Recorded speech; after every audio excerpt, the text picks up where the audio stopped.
Okay, everybody, here are the examples for the assignments that are due Thursday. So I'm getting these from the assignments, and then as a teacher, they'll tell me like a few examples of what you might see.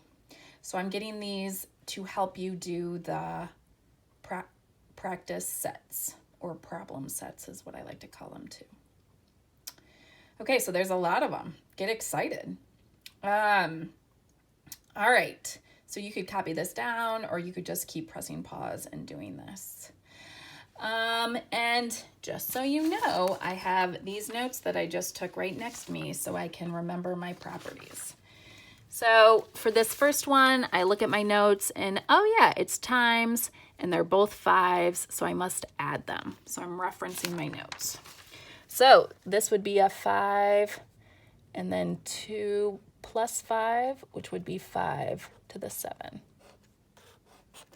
Same thing over here. This is a product of powers. We're multiplying. We've got the same base. Oh, wait, what base is that? Well, what a good thing to talk about. This must be raised to the first power because it's not there. So 1 is understood, just like this is 1b. The 1 exponent is understood. So we can say 4 plus 1 would equal b to the 5th.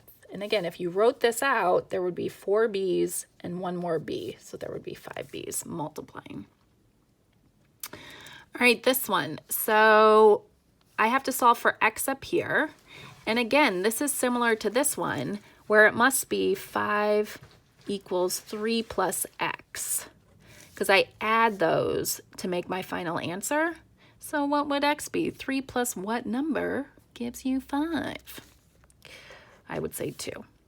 And you can always check your work. So put that back in and make sure that you're adding and that you get 5. I do not have the answers to these, so Miss Taylor is just going rogue here. Okay, so this is a power to another power. So a power of another power, we multiply the exponents. So if I'm solving for this, I know that 2 times n, which is 2n equals 10.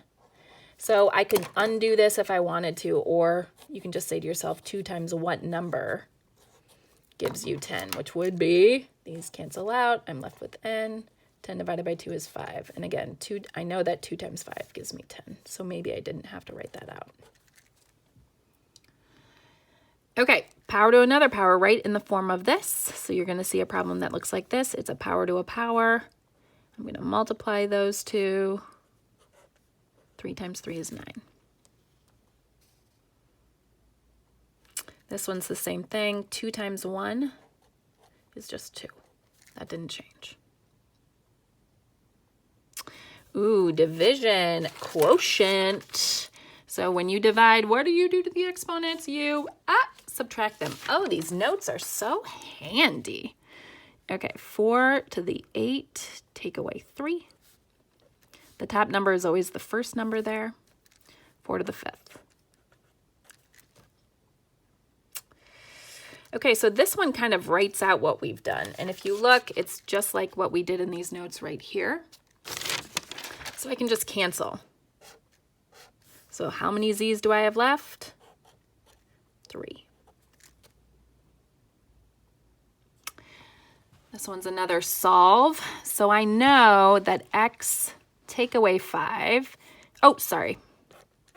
When you subtract to get that number. So x, or what number take away 3 gives me 5, because that's the result. Well, that's got to be 8. 8 take away 3 is 5. Okay, so this is power of a product. So this looks a lot like this one, where you have to distribute that 4 to both parts. Here is distributing the 2. So if I want to, I could even draw the arrows. And I like to use distribute because we've done distribute before. And I think Khan is going to say something like ax to the n. And so that just means that they want this to be a whole number. So what's 4 times 4? So that answer is going to be 16. I can simplify that. But the x squared you can't do anything with. Okay, so this one. So again, power of a quotient, you've got to take that to both things. Ooh, so I have 7 to the 4 to the third power, and 7 to the 3 to the third power. So if I'm just taking this one, I've got a power to a power. What do I do with those exponents? I multiply. So 4 times 3 is 12. And then 3 times 3 is 9. Power to a power. 2 exponents, you multiply them. All right, this one is very interesting, and you're going to have to start paying attention to this. So it tells you to choose 3 answers. So you know that 3 answers are equivalent to 6 squared. So you can look at this either way. You can like put these in your calculator, and 6 squared is 36. So you can also figure out which ones are 36, or you can start to simplify using the notes we took and the properties. So this one, I'm going to do inside first. So when you divide, you subtract. So that's going to be 6 to the 1, and it's still to the 2. So when you take a power to a power, you multiply, and 1 times 2 is just 2. So this is equivalent. So here's my first one. Let's look at B. So B is one of those that you just make 1. So 1, 2, 3. How many are left? Oh, there's 3 left. That doesn't work. No, thank you. All right. When you divide with exponents, you subtract them. Oh, snap. 4 minus 2 is 2. Let's choose C. And this one is a fun little one to distract you. So 6 to the 2, this is really 2 to the power of 6. And ladies and gentlemen, even though these are like flipped, they are not equal. Let's get my calculator. Okay, 2 to the 6th is, I think, a big number, yeah. So if you even think about, if you just do these two, 2 times 2 is 4, times 2 is 8, and then you keep going. This is 16, times 2 is 32, times 2 is 64. No way, Jose. So this one must work too, but let's work it out. So let's just take the top. When you multiply with exponents, you add them. So 5 plus 7 is 12. Okay, and then when you divide, you subtract. So 12 take away 10 is, in fact, 6 squared. Yes, I've got my 3 answers.